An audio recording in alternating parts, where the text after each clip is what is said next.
I had a patient that was an older gentleman with a adenocarcinoma in his throat. It was in his tonsils. And he ended up, it was huge. He couldn't even talk. It was like a golf ball. And the guy was a dentist, and he was working with mercury, right? And so we detoxed him. But I actually, with using retinoic acid, which I don't use that often, but I like it because it kills cancer stem cells. It wipes them out. It's a teratogen, okay? And the thing is, we put him on that, and we had him on the DCA and so on and so forth. And in 3 weeks, it was 70% reduced.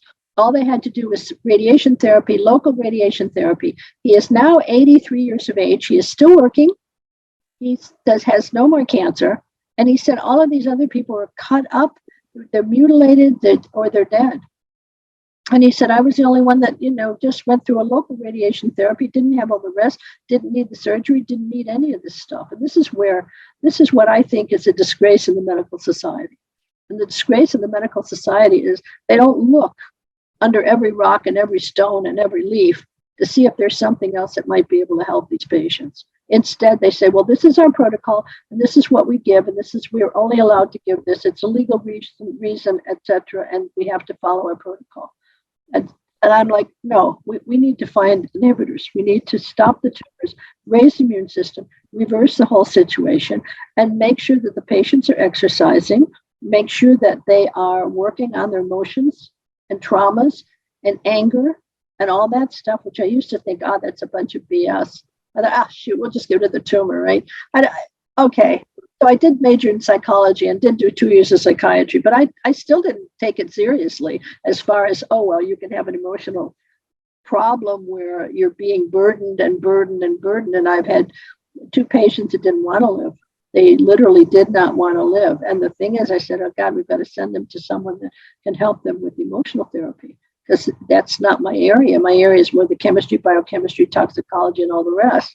But this is something where when I began to see this and I began to think, whoa, we're missing a big part of this. Mm-hmm. And it's very, very important. And it's like, love yourself and tell yourself, I can get well. You have to talk to yourself. You have to say, you know what, buddy? Look, I'm going to take care of you. Now, maybe I was abused and hurt by people and all my childhood and all my life, but I know you're worth it, and I know you are loved by me, right? That's it.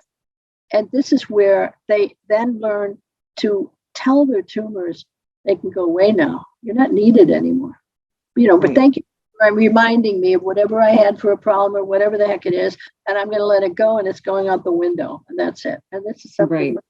But that's why it's really important to learn to love yourself. And all the Joe Dispenza stuff, it's great. It's great. It really helps you to realize, you have to tell it to go. Like, you can go now. You don't need to stay there anymore. So get out, right?